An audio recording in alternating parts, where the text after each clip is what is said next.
नमस्कार विद्यार्थी मित्रांनो, आज आपण व्याकरण विभाग अभ्यासणार आहोत. मुलांनो, व्याकरण विभागामध्ये आज आपण सामान्य रूप पाहत आहोत. या सामान्य रूपाला तुमच्या इंग्रजीमध्ये ऑर्डिनरी फॉर्म असं म्हटलं जातं. मुलांनो, मागील व्हिडिओमध्ये आपण विभक्ती प्रत्यय पाहिले. सुरुवातीला मी त्याची उजळणी करते आणि मग आपण पुढे जाऊया. मुलांनो, वाक्यामध्ये जे शब्द येतात ते त्याच्या मूळ स्वरूपात जसेच्या तसे वापरले जात नाहीत, तर त्याच्या स्वरूपामध्ये बदल केला जातो. हा बदल म्हणजेच विकार आहे, बरोबर. तर या बदलाला किंवा विकारालाच आपण विभक्ती असं म्हणतो, बरोबर. तर विभक्तीचं रूप तयार करताना जी अक्षरं जोडली जातात त्याला विभक्तीचे प्रत्यय असे म्हणतात. जसं सकाळी मी चहा घेतला. आता मी त्या वाक्यातला सकाळी हा शब्द घेते. आता सकाळी या शब्दातला मूळ शब्द काय? सकाळ. आणि या सकाळ या शब्दाला मी ई हा प्रत्यय लावला आणि सकाळी हा शब्द मी तयार केला, बरोबर. तर ही विभक्ती आणि त्याचे प्रत्यय आपण मागच्या व्हिडिओमध्ये अभ्यासले होते. आता आपण त्याच्या पुढचा टप्पा अभ्यासणार आहोत आणि ते म्हणजे सामान्य रूप. मुलांनो, विभक्ती प्रत्यय लावण्यापूर्वी नामाच्या किंवा सर्वनामाच्या स्वरूपात जो बदल होतो त्याला सामान्य रूप असं म्हणतात.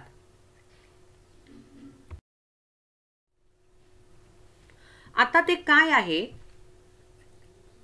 की आपण उदाहरणामधून पाहत आहोत. आता पहिलं उदाहरण बघा. पहिलं उदाहरण आहे झाडाला फुले आली आणि दुसरं उदाहरण आहे झाडावर पक्षी बसला. आता यातला मूळ शब्द काय आहे? झाड, बरोबर. मग पहिलं वाक्य आहे झाडाला फुले आली. मग झाड या शब्दाला मी ला हा विभक्ती प्रत्यय लावलेला आहे. तर दुसरं वाक्य आहे झाडावर पक्षी बसला. मग झाड या शब्दाला मी वर हा काय लावलेला आहे? शब्दयोगी अव्यय लावलेला आहे. शब्दयोगी अव्यय म्हणजे शब्दाला जोडून येणारा शब्द, त्याला शब्दयोगी अव्यय असं म्हणतात, बरोबर. आता पुढचं वाक्य बघूया. आपण सुरुवातीला काही वाक्यच बघूया, मग त्या वाक्यानुसार आपण पुढे पुढे जात जाऊया. दुसरं वाक्य आहे मिताली शाळेत गेली किंवा शाळेजवळ माझे घर आहे. आता अधोरेखित केलेला शब्द शाळेत आणि शाळेजवळ आहे. तर यातला मूळ शब्द काय आहे? तर शाळा. मग शाळा या शब्दाला पहिल्या वाक्यामध्ये मिताली शाळा गेली असं मी जर म्हटलं तर ते असंबंध वाक्य होईल. पण मी शाळा या शब्दावर विकार केला किंवा थोडासा बदल केला आणि त्याला त लावला तर शाळात नाही होत, शाळेत, बरोबर. मग त हा काय झाला? विभक्ती प्रत्यय झाला. तर दुसऱ्या वाक्यामध्ये शाळेजवळ माझे घर आहे. मग शाळा जवळ हा वापरता येत नाही, तर मी शाळेजवळ हा शब्द वापरलाय. म्हणजे मूळ शब्द काय होता? शाळा. ह्या शाळा शब्दावर मी काय केलं? विकार केलेला आहे, बदल केलेला आहे आणि म्हणून शाळेजवळ हा शब्द मी इथे वापरू शकते. मग जवळ हा काय झाला? शब्दयोगी अव्यय आहे, त्याने मी जोडला गेला आहे. पुढचं वाक्य बघूया.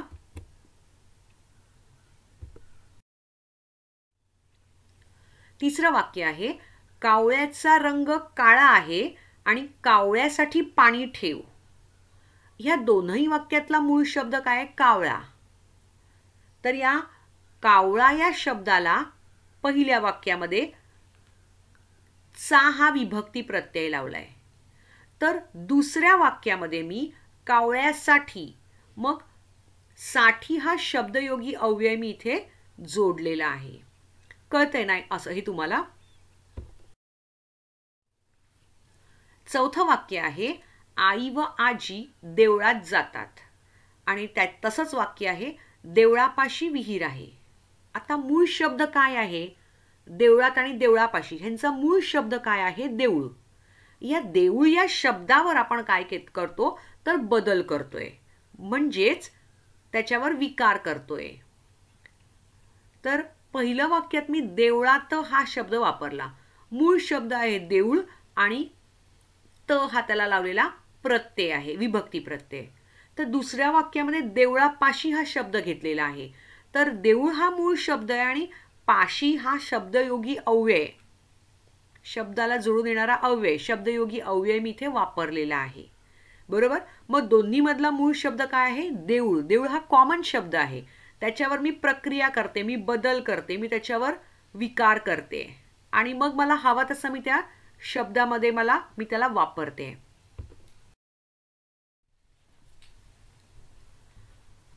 मुलांनो, आता विभक्ती प्रत्यय व शब्दयोगी अव्यय मूळ शब्दाला जोडल्यामुळे कोणते बदल झालेत ते आता आपण पाहूया.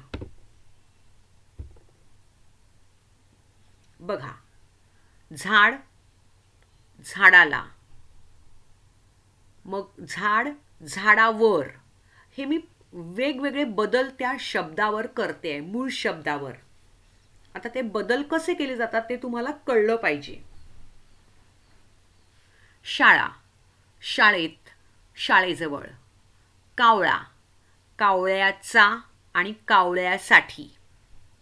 देऊळ, देवळात आणि देवळापाशी.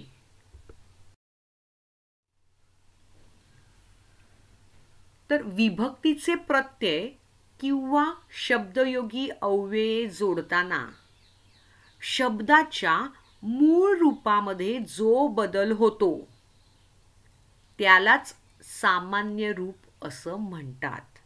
साधारण तुम्हाला आयडिया आली असेल. पुढे हळूहळू आपण जसं पुढे जाऊ तसं तुम्हाला ते समजत जाईल. आता बघा, मूळ शब्द आहे झाड. मला वाक्यामध्ये वापरताना त्या मूळ शब्दामध्ये बदल केला पाहिजे आणि हा बदल म्हणजेच सामान्य रूप आहे. जसं मी असं म्हणेन, काही वेळा मूळ शब्द ना तसेच्या तसेच वापरता येतात, पण बऱ्याचदा ते तसेच्या तसे त्या वाक्यामध्ये बसत नाही आणि म्हणून मला त्या किंवा आपल्याला त्या मूळ शब्दामध्ये बदल घडवून आणावे लागतात, तरच त्याचा अर्थ समोरच्याला कळत असतो. आता एक्झाम्पल म्हणून तुम्हाला सांगते. इथे पहिला मूळ शब्द मी झाड घेतलेला आहे. जर मी असं म्हटलं ते बघ समोर झाड आहे, तर झाड हा शब्द मी तसाच वापरला आहे. पण मला सांगायचंय झाड आंबे आहेत, तर ते असंबंध होतं. म्हणून मी काय करते की झाड या शब्दावर थोडासा बदल करते आणि तो बदल म्हणजेच सामान्य रूप आहे. जसं झाडावर आंबा आहे, झाडा. मूळ झाड या शब्दाला मी काय केलं, सामान्य रूप केलं झाडा आणि वर हा शब्दयोगी अव्यय जोडला. बरोबर. म्हणजे अशा प्रकारे आपल्याला त्या शब्दावर वेगवेगळे प्रयोग करून मग त्या शब्दांचा वापर वाक्यात करावा लागतो किंवा आपण करत असतो. मग तो नक्की काय ते आपल्याला आयडेंटिफाय करायचं किंवा ओळखायचं आहे. आता बघा, मूळ शब्द शाळा मी इथे दिलेला आहे. तर ही माझी शाळा आहे असं आपण म्हणेन. मी दररोज शाळा जातो असं नाही म्हणतायत. तर मग शाळा या शब्दावर आपण काय करतो, बदल करतो. मग आपण काय म्हणतो, मी दररोज शाळेत जातो किंवा जाते. मग मूळ शब्द मूळ शब्द शाळा आहे आणि सामान्य रूप काय केलं, शाळे. बरोबर. तिसरा शब्द आहे कावळा. त्याचं सामान्य रूप आहे कावळ्या. कावळ्याने, कावळ्याला पाणी हवं होतं. कावळ्याने आपल्या चोचीमध्ये दगड उचलला. देऊळ, मी आज देवळात जाऊन आले. मग देवळा हे काय झालं, सामान्य रूप झालं.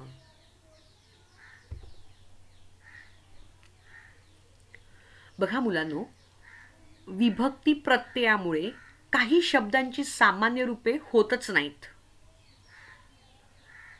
तर ते मूळ शब्द त्याच रूपात राहतात, म्हणजे तसेच्या तसे वापरले जातात. तर काही असे शब्द आहेत, फॉर एक्झाम्पल म्हणून मी सांगते. बघा, आई, आत्ता आपण जे बघितलं, झाड, झाडा, कावळा, कावळ्या, देऊळ, देवळा, असे बदल आपण शब्दामध्ये करत होतो, मूळ रूपामध्ये बदल करत होतो. पण हे जे पुढे मी काही शब्द सांगते, हे शब्द तसेच्या तसेच मूळ रूपामध्ये वापरले जातात. जसं आई, आईस, आईने, आईला, आईजवळ, आईचे. तर हा शब्द वापरताना त्यामध्ये बदल होत नाही, त्याला आपण जस्ट ॲड करत जातो. स, ने, ला, जवळ, चे, हे विभक्ती प्रत्यय आपण त्याला लावलेले आहेत. किंवा शब्दयोगी जवळ, शब्दयोगी अव्यय आपण त्याला लावलेला आहे. म्हणजे मूळ आई ह्या शब्दामध्ये काहीच बदल होत नाही. जसं नदी आहे, नदीस, नदीने, नदीला, नदीवर, नदीचे. नदी हा मूळ शब्द आहे, ह्याच्यात बदल होत नाही, तर त्याला आपण प्रत्यय लावतो किंवा शब्दयोगी अव्यय लावत असतो. आता नदीवर, वर हा शब्दयोगी अव्यय, शब्दाला जोडून येणारा शब्द म्हणजे शब्दयोगी अव्यय. स, ने, ला, चे, हे काय झालं, प्रत्यय विभक्तीचे प्रत्यय लागलेले आहेत. आता तिसरा शब्द बघूया, गुरु. तर गुरु हा मूळ शब्द, हा सुद्धा तसाच्या तसाच वापरला जातो. जसं गुरुस, गुरुने, गुरुला, गुरुपर्यंत, गुरुचे, हे काही शब्द उदाहरणार्थ दिलेले आहेत. तर गुरुपर्यंत हे शब्दयोगी अव्यय, कारण शब्दाला शब्द जोडून आलेला आहे, पर्यंत हा शब्द. तर स, ने, ला, चे, हे काय आहेत, विभक्ती प्रत्यय आहेत.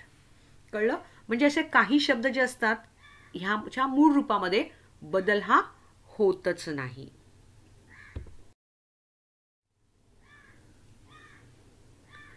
मुलांनो, नाव इट्स युअर टाइम. आता तुमची वेळ झालेली आहे उदाहरणं सोडवण्याची. चला तर मग. हे अशा प्रकारचं टेबल तुम्ही आत्ता तुमच्या नोटबुकमध्ये आखायचं आहे.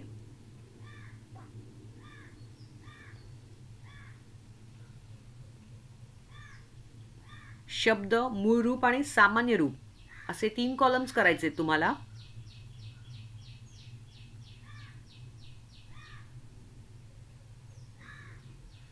आता तुमच्यासाठी प्रश्न आहे, घराबाहेर, शाळेत, प्रत्येकाला आणि मोत्याचा. बरोबर? एक एक शब्द आता आपण सोडवत जात आहोत.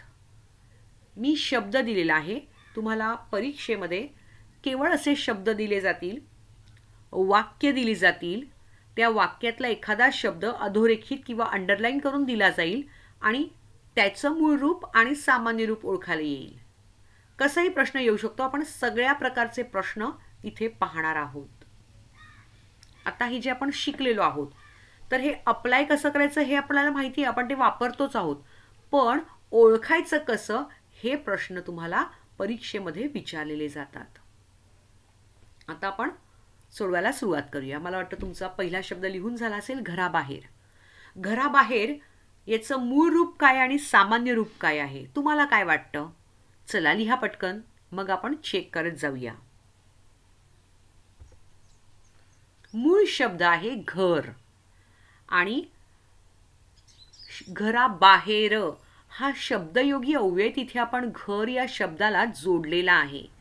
बरोबर? शब्दयोगी अव्यय म्हणजे शब्दाला जोडून येणारा शब्द, त्याला आपण शब्दयोगी अव्यय असं म्हणतो. मग मूळ शब्द जर घर असेल तर ह्याचं सामान्य रूप काय होईल? घरा. सामान्य रूप होणार आहे घरा. आणि बाहेर हा काय आहे? शब्दयोगी अव्यय. तो जरी नाही लिहिलात तरी चालणार आहे, आपल्याला फक्त सामान्य रूप घ्यायचंय. तर सामान्य रूप काय आहे? घरा. आता दुसरा शब्द बघूया, शाळेत. शाळेत या शब्दाचं मूळ रूप काय असेल? शाळा. तर सामान्य रूप काय येईल? शाळे. मग प्रत्येकाला हा शब्द आहे. या प्रत्येकाला या शब्दाचं मूळ रूप काय येईल? प्रत्येक. आणि सामान्य रूप होईल, सामान्य रूप म्हणजे शब्द वापरला वाक्यामध्ये जेव्हा आपण वापरला जातो तेव्हा तो कसा असेल, त्याला म्हणतात सामान्य रूप. प्रत्येका. समजतंय ना? आता अजून एक शब्द आहे मोत्याचा. याचं मूळ रूप काय आहे? मोती. आणि सामान्य रूप काय येईल? मोत्या. आता हे ब्रॅकेटमध्ये जे दिलेले आहेत कंसामध्ये ते नाही लिहिले तरी चालेल, तुम्हाला समजावं यासाठी मी हे ब्रॅकेटमध्ये घातलेले आहेत. झालं? चला जाऊया आपण पुढच्या स्लाइडवर. बघा अजून काही शब्द आहेत. आता हे परत आपण तशाच प्रकारे सोडवत जाऊया म्हणजे तुम्हाला चांगलं लक्षात येईल. पुढचा शब्द आहे पुस्तकांच्या. आता याचं मूळ रूप काय येईल? मूळ शब्द काय आहे? पुस्तक. आणि आपण शब्दाचा वाक्यात रूपांतर करतो किंवा त्या शब्दाला वाक्यामध्ये घालतो तेव्हा त्या पुस्तक या शब्दामध्ये आपण बदल करतो. तो काय बदल केलेला आहे आपण? पुस्तकां. चा हा प्रत्यय तो घ्यायचा नाही. पुस्तकां एवढंच त्याचं सामान्य रूप. सामान्य रूप म्हणजे आपण कशा प्रकारे तो शब्द वापरतो त्याच्यावर विकार करून. पुढचा शब्द आहे महिन्याने. यातला मूळ शब्द काय आहे? महिना. सामान्य रूप काय येईल? महिन्या. ब्रॅकेटमधलं नाही लिहिलं तरी चालणार आहे, ते तुमच्या माहितीसाठी मी लिहिलेलं आहे. आता पुढचा शब्द आहे कपाटापासून. मूळ शब्द काय आहे बरं? कपाट. आणि तो वापरणार कसा? सामान्य रूप कसं होतं त्याचं? कपाटा. आता पुढचा शब्द आहे तिजोरीच्या. त्याचा मूळ शब्द काय येईल? तिजोरी. आणि सामान्य रूप येईल तिजोरी. सेमच येणार. कळलं? झालं लिहून? चला पुढच्या स्लाइडवर जाऊया.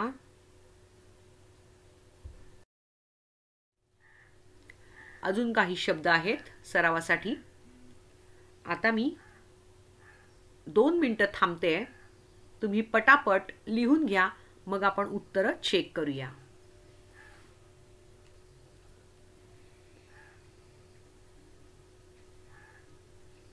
प्रत्येकाने सोडवायची आहेत. प्रयत्न करा, जमतंय का?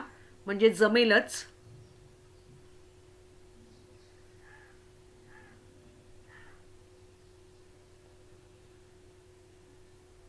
चला आता आपण सॉल्व करायला सुरुवात करूया. शब्द आहे स्थलांतरासाठी. मूळ रूप येईल स्थलांतर आणि सामान्य रूप येईल स्थलांतरा. मग शब्द आहे केरळात. प्लेस आहे. मूळ शब्द येईल केरळ आणि सामान्य रूप आहे केरळा. आता पुढचा शब्द आहे कुलुपेही. याचा मूळ शब्द येईल कुलूप. कुलूप लिहिताना लूचा उकार दुसरा येतो. आता सामान्य रूप काय येणार? शब्दातूनच बघायचं. कुलुपे. शेवटचा आहे तो प्रत्यय असतो किंवा शब्दयोगी अव्यय असतो, तो लिहायचा नाही. आता शेवटचा शब्द आहे हिवाळ्याच्या.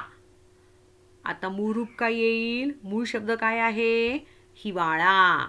सामान्य रूप काय येईल? हिवाळ्या. ब्रॅकेट मधलं लिहायचं नाही.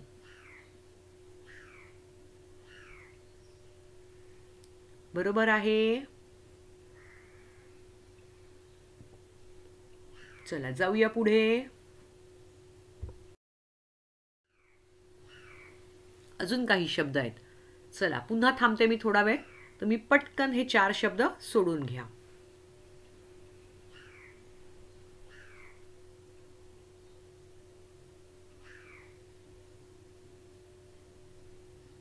नियमांनुसार, रंगशाळेला, त्याला आणि पाडव्यानंतर हे 4 शब्द आहेत. त्यांची मूळ रूप लिहा आणि सामान्य रूप लिहा.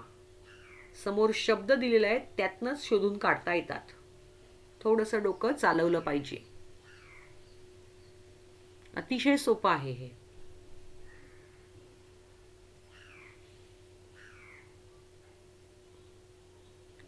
झालं? चला उत्तर बघूया. नियमानुसार, नियमांनुसार याचा मूळ शब्द आहे नियम आणि सामान्य रूप येईल नियमा. मावर अनुस्वार येईल, नुसार लिहायचं नाहीये. नंतरचा शब्द आहे रंगशाळेला. मूळ शब्द असेल रंगशाळा आणि सामान्य रूप रंगशाळे.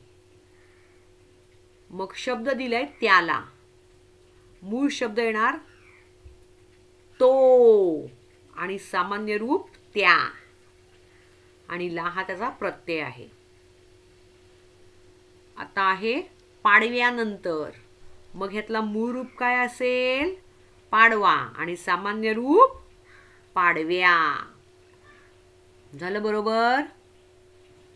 मला वाटतं तुमची उत्तरं बरोबर असतील. जाऊया पुढच्या स्लाइडवर. चला तर मग आता केवळ असेच प्रश्न विचारले जाणार नाहीत, तर अजून कसे असू शकतील प्रश्न, तर ते सारे इथे दिलेले आहेत. चला तर मग आपण ते प्रश्न पाहूया. पुढील शब्दातील विभक्ती प्रत्यय ओळखून लिहा. पटापट उतरवून काढायचं आहे. विभक्ती प्रत्यय म्हणजे शेवटचं अक्षर. बरोबर? चला पटापट ओळखा. 1-2 मिनिटं थांबते मी, मग आपण उत्तर शोधूया.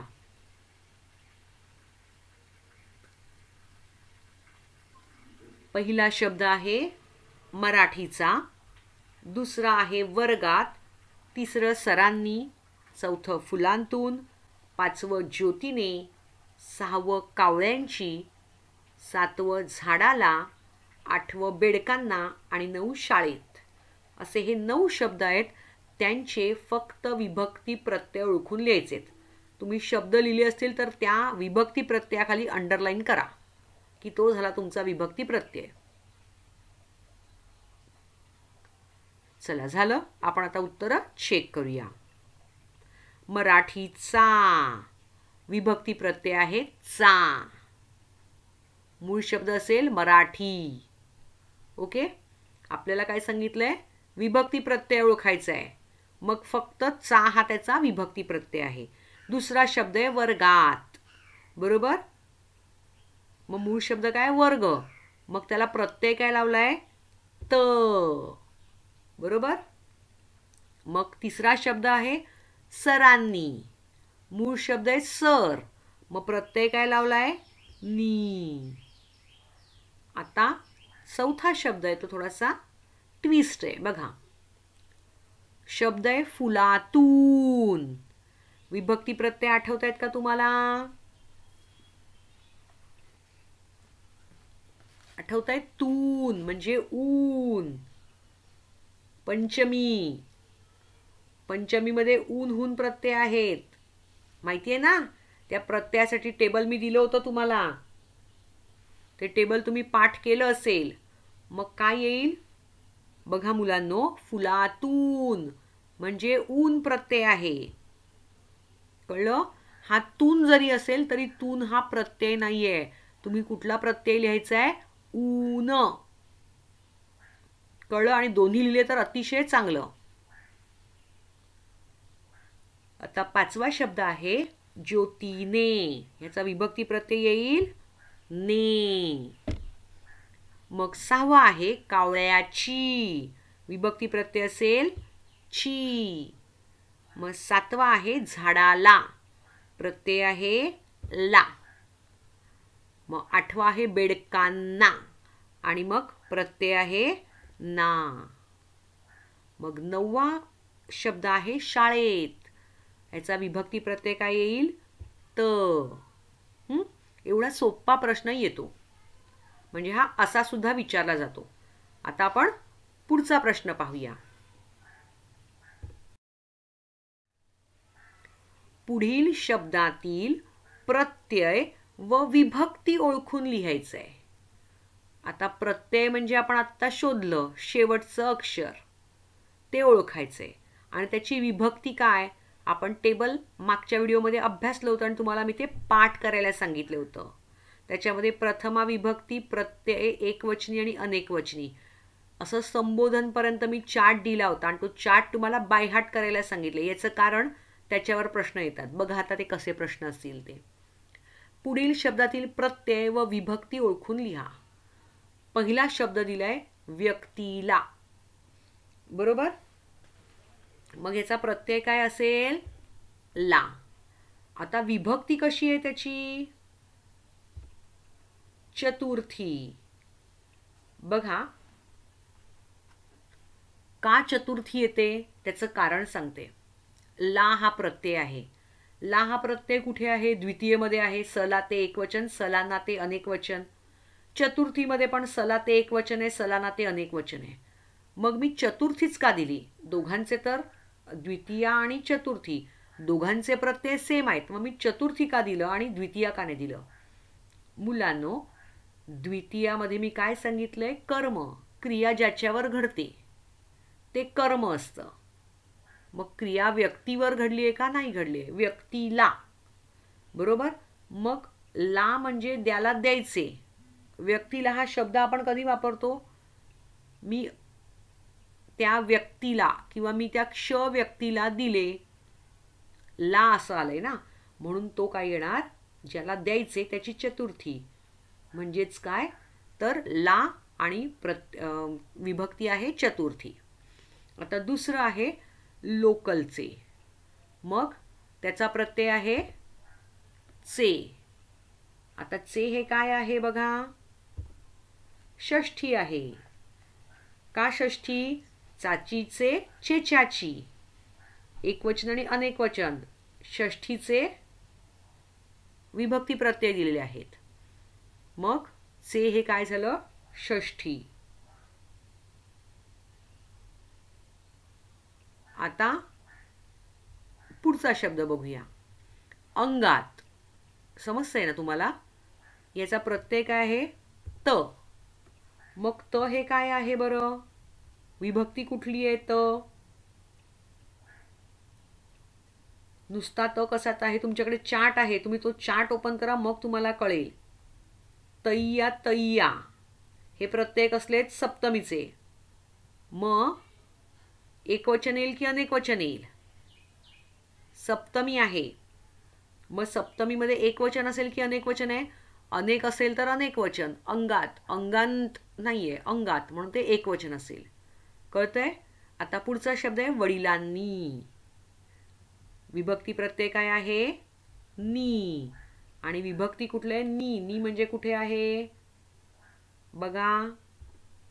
तृतीया. नेएशी निही ईशी. मग नी हे कसला प्रत्यय? तृतीयेचा प्रत्यय आहे. समजतंय का? म्हणून ते टेबल, तो चार्ट पाठ करायचा आहे, गरजेचंच आहे. पुढचं आहे हाताने. प्रत्यय आहे ने. मग ने कशामध्ये येणार? विभक्ती काय आहे? तृतीया, बरोबर. तृतीयेचे प्रत्यय काय? नेएशी निहीशी. हां, म्हणून समजलं? चला जाऊया पुढे. आता असा प्रश्न विचारला जाईल की पुढील शब्दातील प्रत्यय व विभक्ती ओळखून लिहा. हा मागचाच प्रश्न होता, त्याचे काही पुढचे शब्द मी दिलेले आहेत. हां, तर आता हे तुम्ही सोडवा. मी 1-2 मिनिटं देते की सोडवत सोडवत जाऊया, म्हणजे बरं पडेल. ठीक आहे, चला तर मग. लष्कराला प्रत्यय आहे ला आणि विभक्ती काय येईल? ला. सलाते सलानाते, बरोबर. द्वितीय आणि चतुर्थी दोघांचेही प्रत्यय आहेत सेम, सलाते सलानाते. मग चतुर्थी का आली? तर चतुर्थी म्हणजे दान, ज्याला द्यायचे त्याची. लष्कराला ला म्हणजे चतुर्थी आलेली आहे. पुढचं आहे काळाच्या, प्रत्यय आहे च्या आणि विभक्ती आहे चेच्याची. कुठले प्रत्यय आहेत? षष्ठी, आणि म्हणून विभक्ती आली षष्ठी. नेक्स्ट आहे मुंबईहून. बघा, हून म्हणजे प्रत्यय आहे हून. हून म्हणजेच काय? ऊन लिहायचंय ब्रॅकेटमध्ये, मगाशी दाखवलं ना तुम्हाला. आणि ऊन हा कसला प्रत्यय आहे? ऊन हून पंचमी, बरोबर. पुढचं आहे प्रवाहात. मग याचा प्रत्यय काय आहे? त, आणि विभक्ती कुठली येईल? तय्या तय्या सप्तमी. मग आहे फुलांनो, प्रत्यय आहे नो. नो हा कसला आहे? संबोधन. कळलं? समजतंय ना?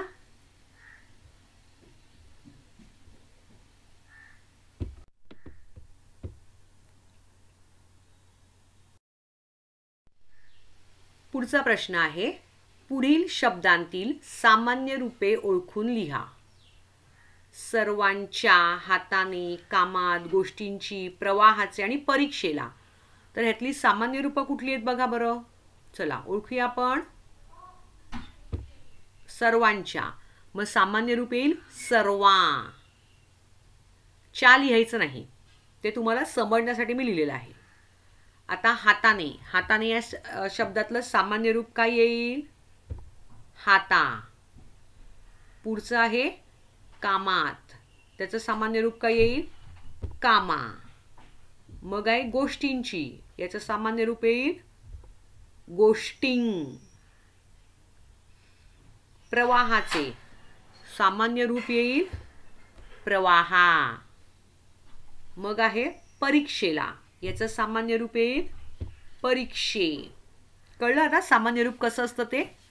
प्रत्यय लिहायचा नाहीये, जो ब्रॅकेटमध्ये दिलेला आहे तो फक्त तुमच्या माहितीसाठी मी दिलेला आहे, तो लिहायचा नाहीये. कळलं? चला आता आपण पुढच्या स्लाइडवर जाऊया. विहिरीला, आता एक एक सोडवतच जाऊया आपण. विहिरीला याचं काय येईल? विहिरी. सामान्य रूप शोधतोय.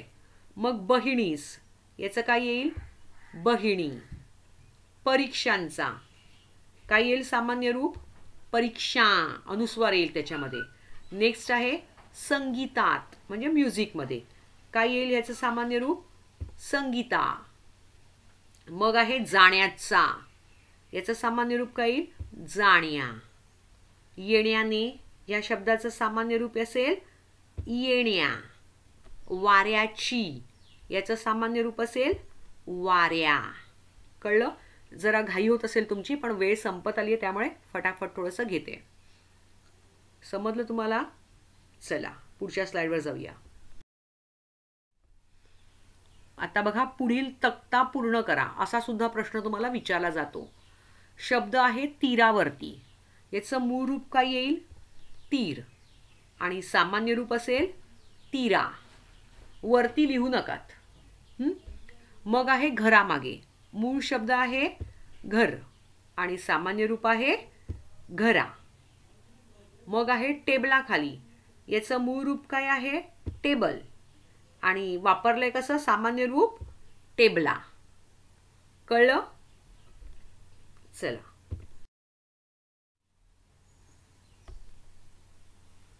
मला वाटतं हे सगळं तुम्हाला छानपणे समजलं असेल.